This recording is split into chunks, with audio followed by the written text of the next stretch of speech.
next up, joining us on the live stream set is Brandon Partridge, who's the Senior Vice President of Industry Development at American Frozen Food Institute.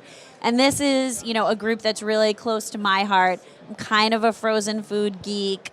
I think it's a fascinating category, and there's so many exciting brands in the space. Brandon, thank you so much for joining us today. Thanks, Carol. So let's start by talking about AFFI. What is it? What do you guys do? So AFI, as we call it, okay, AFI. That's all right. The American Frozen Food Institute is the kind of national trade association for frozen food companies. So we have a few hundred members, a mix of kind of food manufacturers as well as other companies that participate in the frozen food supply chain. And basically we have a staff and a plan built around, particularly right now, advancing food safety, advocating for the frozen category, and sort of initiating and developing programs to boost the performance of the frozen food category. Does it cover the entire breadth of the frozen food space? By and large, it does. It's actually one of the things I really like about the frozen food category is it's as someone whose my career has sort of moved me around several different parts of the store, so to speak.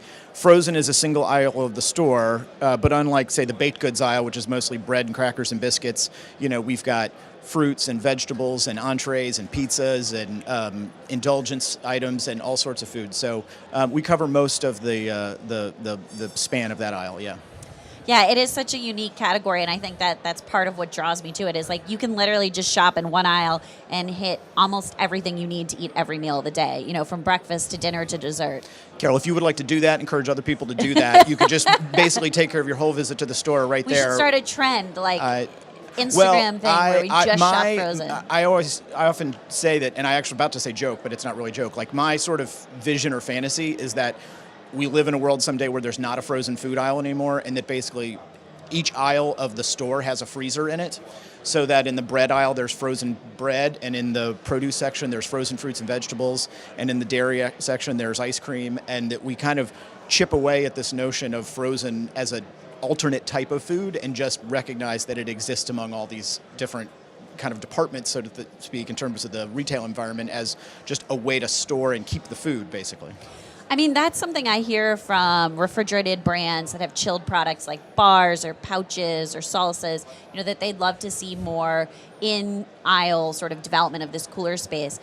Within the chilled set, that cooler space is at a premium, and there's a lot of competition to get space. Is that just as hard in the frozen set to get space in that freezer case? It can be. I mean, as you know, I think for younger brands like the people who come here to NOSH, I mean, there are retailers that really are seeking to kind of curate a selection of more interesting brands, and they do make it easier to get in. But certainly I think at the larger, more traditional retailers, it's certainly a challenge. Although I will say, to the extent that the category has been a little flat the last few years, we do see that customers are more open to innovation and experimentation.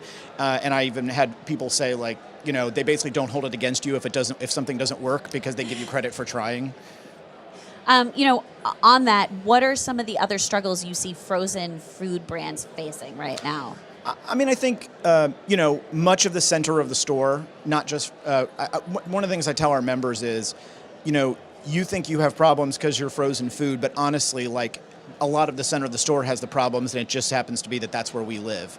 So, a lot of the shoppers are being pushed or sort of feeling the impulse to shop the perimeter. And what we need to do is just get people down the aisle. I think sometimes people live with what I call kind of a 1980s worldview of what frozen food is. And if someone kind of nice really little segmented TV dinner, or like a foil, aluminum tray with like each sort of food group, a starch and a dessert and a protein. But I think if we can draw people down the aisle, our members are really, there's an increasing amount of innovation and experimentation. I mean, ConAgra recently reported on their quarterly conference call that they have sort of invested in sort of updating their labels, sort of right-sizing sort of formulas and offerings to sort of younger consumers, and are seeing payoff results from that. I think other companies are doing that. We've seen, even in categories that you might think of as sort of sleepy and commoditized, like frozen vegetables, we've seen a huge breakthrough with riced cauliflower. Riced cauliflower. Wasn't there like at Trader Joe's, there's like a 2 bags Yeah. per customer limit on frozen riced cauliflower? Well, and right now there's this new introduction of spiralized vegetables and some other things that are coming. So, obviously, I think historically everyone probably, if asked to name, like, why would you buy frozen food, I think convenience is a huge aspect. And so that is like our card to play. And I think to just show consumers that we're executing really high quality, really desirable food products within that sort of convenient platform is a way to kind of draw people down and sort of jumpstart growth again. We are seeing improvement, although, and I think this is a result of, companies really finally trying new things to find that way to jumpstart It's a things. two-way street or two-way cooler aisle. Right. So, you did touch upon how consumers are trying to shop the perimeter more. I know that oftentimes a frozen food actually has more nutritional value and is fresher than the produce you're buying in the produce set. Carol, this is music to my ears. We should put you. We need to put you on some commercials or something. But how do you then convey that to the consumer, Yeah. that you can get that freshness, you can get that nutritional value in the freezer set? Well, that's a huge part of what we do at AFI. So, our membership, like I said, is composed of all the different parts, but fruit and vegetables is an important part of our membership. There's a lot of research that we have promoted in an attempt to kind of create more awareness around the fact that, the fresh items in the produce section were picked, perhaps a few weeks ago, that the frozen items are picked literally like the perfect day to pick them and immediately frozen, and so that the nutritional composition of a frozen item is either equivalent to occasionally superior to the fresh item. I don't really think it's necessary to kind of like create a competition so much between fresh and frozen, as long as we get people the awareness and the understanding that it really is high quality. As one of my colleagues like to say, it's sort of just picked or just baked or just crafted, and that basically the frozen aspect of it is basically just a way to store it. And the interesting thing is that the same type of consumer that maybe has to get over a little bit of a bias against frozen, I think is also one that's definitely not interested in preservatives or other things which often are necessary to allow a product to live on a shelf.